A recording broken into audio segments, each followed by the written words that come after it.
तहरीक इंसाफ में उनका कोई किरदार नहीं है लेकिन इमरान खान साहब को प्रमोट करने में और उनको सियासत के मैदान में लाने वाले कोई और नहीं बल्कि मेरे वालिद हैं। और मुझे पता है इमरान खान साहब ने पहली जो तहरीक इत्तेहाद पाकिस्तान थी उसका बाकायदा मेंबरशिप ली, उन्होंने वो मेंबर बने, उसका गालिबन मेंबरशिप फॉर्म भी मेरे पास कहीं पड़ा हुआ है और यहाँ उसके दफ्तर थे, लाहौर में उसका, गुलबर्ग में दफ्तर था और इसी तरीके से कराची में दीगर तो वहाँ दफातर मौजूद थे। लेकिन वो एक निज़ाम की तब्दीली की जो है वो एक तहरीक थी, ना कि वो एक जो रवायती सियासत का हिस्सा बनने से। और वो रवायती सियासत में आपने देख लिया कि रवायती सियासत के अंदर जो अंजाम हो रहा है और जो आवाम के साथ हो रहा है वो किसी से ढका छुपा नहीं है।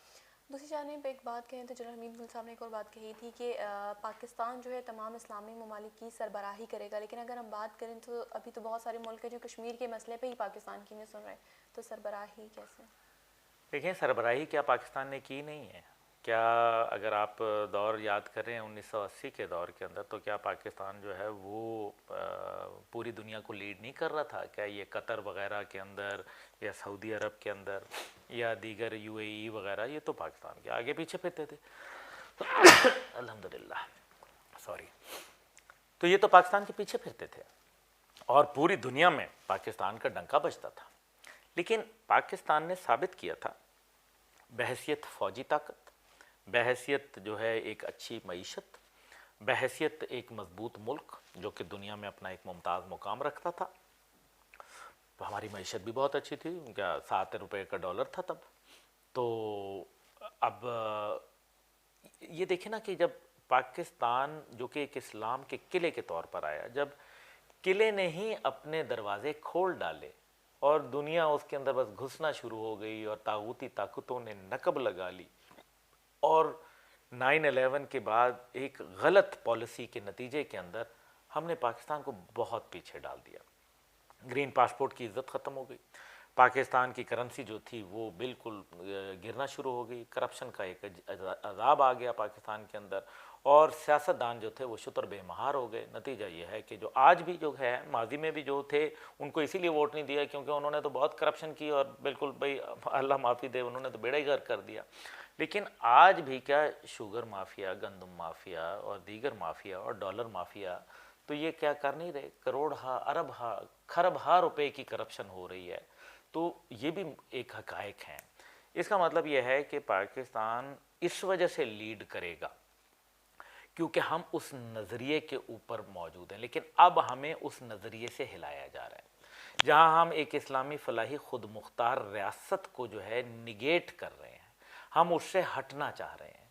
हम जो है वो उसके बुनियादी जो पाकिस्तान का कॉन्सेप्ट है उसको हटाएंगे। जन साहब ने तो कहा था, वो तो उसका रीज़न है और इंशाल्लाह ताला वो होगा भी, क्योंकि ये सारा काम रिवर्स हो जाएगा। जैसे ही अफ़गानिस्तान में अमेरिका को वहाँ से इनखला शुरू होगा, पाकिस्तान के अंदर आप देखेंगी एक बहुत बड़ी तब्दीली जो है वो आपको, सियासी तब्दीली मैं आपको बता रहा हूँ वो आपको, और जो एक पूरा निज़ाम की तब्दीली वो आपको एमिनेंट नज़र आना शुरू हो जाएगी।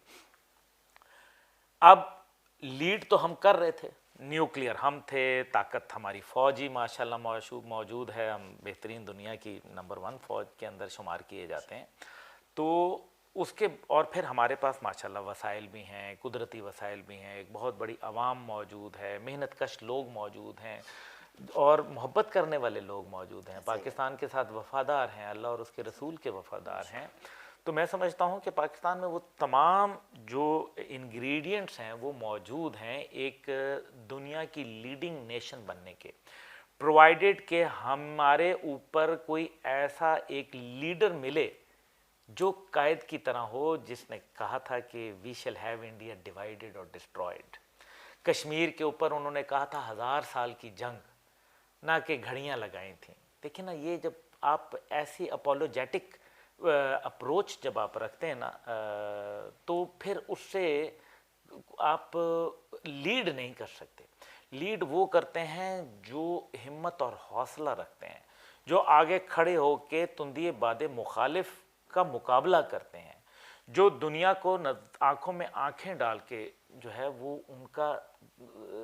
उनका सद्देबाब करते हैं उन कामों का जो पाकिस्तान को अंदरूनी और बैरूनी तरह से कमज़ोर कर रहा होता है, और नेशन बिल्डिंग करते हैं। किरदार साजी कौम की क्या किरदार साजी हो रही है, यही देख रहे हैं लोग कि जो जितना झूठ बोले, जितना फरावानी से बोले, जितना फराटे से बोले, वो उतना ही इज्जतदार है। जो जितना प्रोटोकॉल ले वो उतना ही अच्छा है। जो जितनी करप्शन करे उसका अरूज ही अरूज है, उसको हर किस्म का।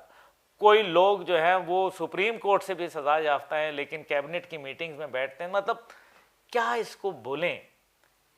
तो मकसद ये है कि सच्चाई की बुनियाद के ऊपर सदाकत, अमानत, शुजात, दयानत, यही कहा ना कि लिया जाएगा तो इससे काम दुनिया की इमामत का। लेकिन कब? जब सबक तो पड़ेगा सदाकत, अमानत, दयानत। अच्छा, लास्ट क्वेश्चन। और अदालत का सबसे पहले आपकी अदलिया का निज़ाम जो है वो आप देख लें कि क्या इंसाफ के तकाजे हैं कि 6 साल परवेज़ मुशर्रफ साहब का केस चलता है, 6 साल तनख्वाहें ली जाती हैं, 6 साल पूरे लोग जो है उसके अंदर अटॉर्नी जनरल और दीगर लोग जो है वो आना जाना, जो सरकारी अखराजात हैं वो अपनी जगह, और 6 साल बाद पता चलता है कि वो तो अदालत ही गलत बनाई गई थी। तो फिर वो पैसा किसका है? वो क्या वापस मिलेगा पाकिस्तान को? तो क्या हमने देखा नहीं कि नवाज शरीफ साहब जब आते हैं तो बड़े प्रोटोकॉल मिलते हैं, जरदारी साहब आते हैं तो उनको नैब में बड़े प्रोटोकॉल दिए जाते हैं। क्या आप और मेरे लिए भी ऐसा है, या हमारे जो व्यूअर्स हैं जो बेचारे कमज़ोर लोग हैं, क्या उनके लिए भी इंसाफ के यही तकाज़े हैं? सबके लिए अलग है, अमीर और गरीब का अलग कानून बिल्कुल बिल्कुल। पाकिस्तान में कानून जो एंग्लो सेक्सन लॉ है वो बिल्कुल अमीर के लिए अलहदा है, ताकतवर के लिए अलहदा है, कमज़ोर और गरीब के लिए बिल्कुल फ़र्क है। कमज़ोर और गरीब का तो बुरा हाल है, वो बख्शी खाने में जो है वो जमा करा देते हैं लोगों को, वैगनों के अंदर सुबह भर के लाते हैं पुलिस वाले और फिर उनको अदालत में पेश किया जाता है। यहाँ तो लैंड क्रूज़रों में 1-1 हज़ार आदमी जो है वो उनकी सिक्योरिटी के लिए जो है वो तैनात होता है। स्पेशल जहाज़ों में जाते हैं, रातों को उनके लिए अदालतें खुल जाती हैं, उनको मौके दिए जाते हैं। वज़ारत दाखिला रातों रात जो है वो परवेज़ मुशर्रफ के केस के अंदर आपको याद है छुट्टी के दिन जो है वो खुलवाई गई थी रात को। तो क्या बाकी लोगों के लिए भी मिल रहा है? तो फिर ऐसे मुल्क के अंदर ये निज़ाम और मुल्क जो है वो इकट्ठा नहीं चलेगा, और पाकिस्तान यकीनन दुनिया की क़यादत करेगा बशर्ते कि हम वो निज़ाम जिसके लिए पैदा हुए थे उसको नाफिज करें। जब वो आएगा इंशाअल्लाह ताला पाकिस्तान ही तो है जिसने क़यादत करनी है, बिकॉज हमारे पास वो आफाकी निज़ाम मौजूद है जो जिसमें ज़ेर ज़बर की कोई कमी नहीं है। और हम पैदा ही इसलिए हुए थे, इस वादे पे पैदा हुए थे कि हम वो निज़ाम प्रैक्टिस करना है। इसीलिए जब हमने नारा लगाया कि पाकिस्तान का मतलब क्या, तो ला इलाहा इल्लल्लाह के ऊपर आके आपकी भी तान टूट गई। पूरा नारा क्यों नहीं कभी लगाया? कलमा क्यों नहीं कभी पूरा पढ़ा? पाकिस्तान का मकसद क्या है? वो कलमे का दूसरा हिस्सा है, ये Pakistan is a unfinished revolution which is yet to be finished.